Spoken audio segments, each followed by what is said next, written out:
somebody that looks like me, does that make you a better diplomat, ma'am? I think I know the answer, but. Not that I know of. It doesn't. If somebody's 5'8" like me or 6'3" like somebody else, does it make them a better diplomat? No, I do not believe so. Likewise, does being white make somebody a better diplomat?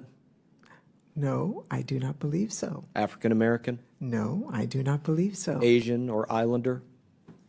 Any specific group? Native American? It doesn't. I would ask this. Can you tell me, am I white? I would allow you to tell me how you characterize yourself. That's exactly right. I would have to tell you not just how I characterize myself, but what I am. But I'm asking, do you know if I'm white? I do not know. Half black? I do not know. Asian, Islander? Do not know. Brown? Latino?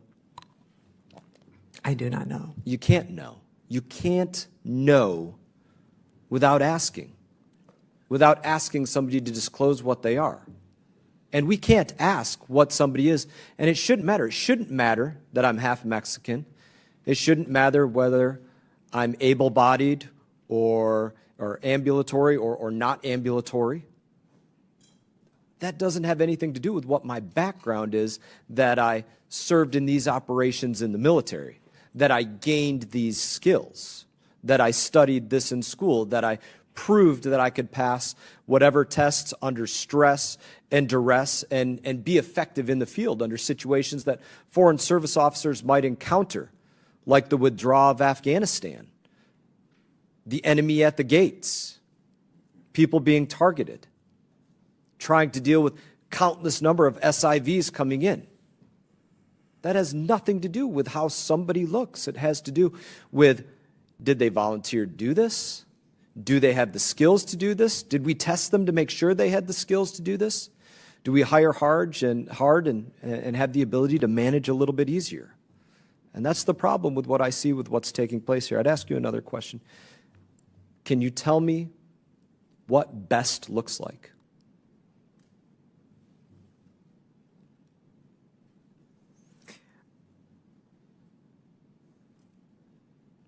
I'm not sure I'm fully understanding what you're getting at. What does the best candidate look like? Yeah. The best FSO officer, we'll use that, the best foreign service officer. What does the best look like? I would say the best for the particular job can look like any one of us, and that is the American way. That's what we support. Yes, ma'am. Yeah. So in that, we can't have it be that first we look for a diverse basket of candidates, as is your quote, and then after we look for the diverse basket, then we check the merit of that. The diversity can't be the number one. I want a diverse workforce. I'm glad that I served with a diverse force in the military, diverse colleagues as members of Congress, but that can't be the... Well, first of all, I want to say thanks for being here and just listening to what we have to say about this pistol brace legislation that we are bringing to the floor. I'm grateful for my colleague, Andrew Clyde, for being so diligent with this. And as co-chair of the Second Amendment Caucus, I am proud to stand here today and support blocking Biden's unconstitutional pistol brace ban. Andrew Clyde is a friend of mine. He serves with me in the Freedom Caucus. He's my colleague, and he's a proven fighter of the Second Amendment. For his leadership on this issue, Representative Clyde even had to overcome threats from leadership to move this very important piece of legislation because he voted his conscience on the debt ceiling bill. And our Second Amendment rights, American citizens' Second Amendment rights, should never be used as a bargaining chip. I was proud to stand with my colleagues last week to hold the floor and force the House to vote on HJ Res 44.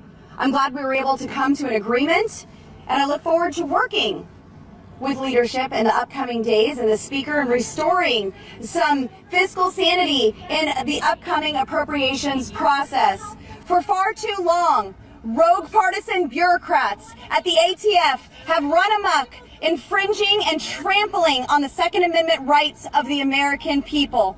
Instead of pursuing common sense policies to help keep our communities safe, this agency literally laundered weapons to the cartels and lost approximately 1,300 guns in the process. These were firearms that they were tracking.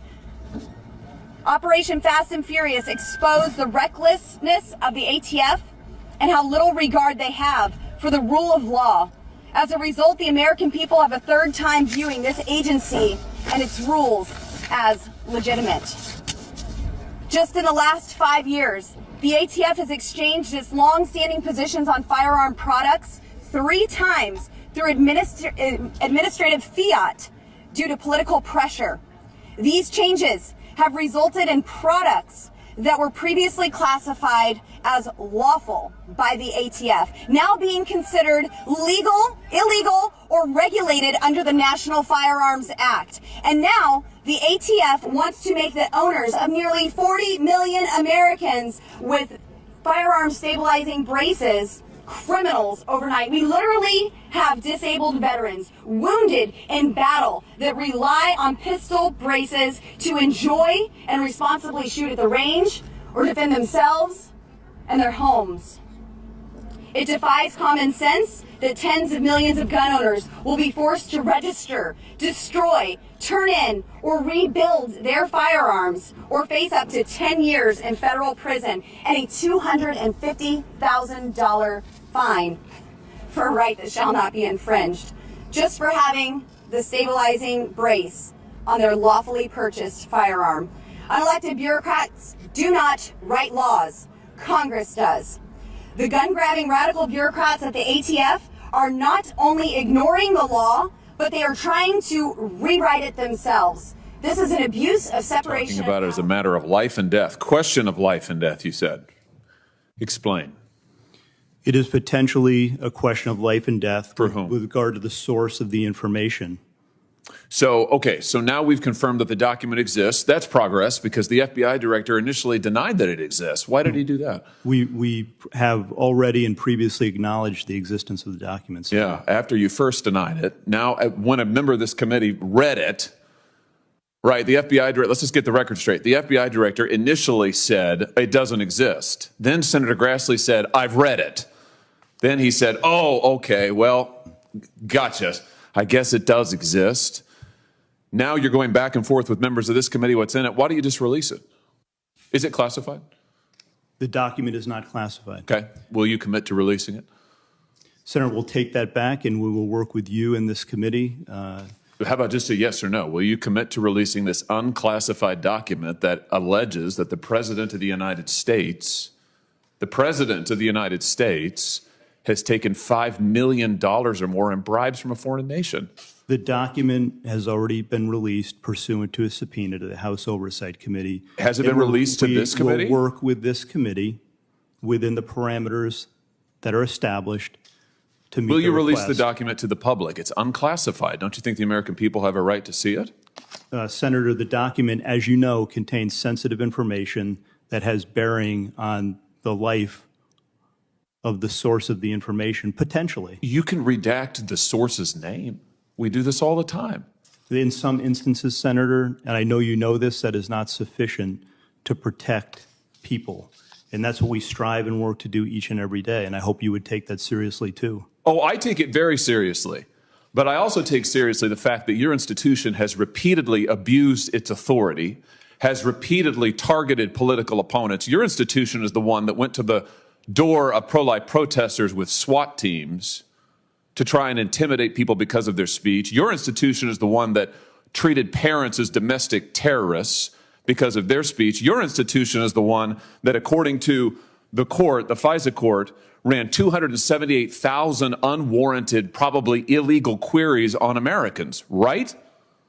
That was your institution, correct? With respect to the compliance incidents, yes, some of the other things you cited, we can take them one by one. They are not.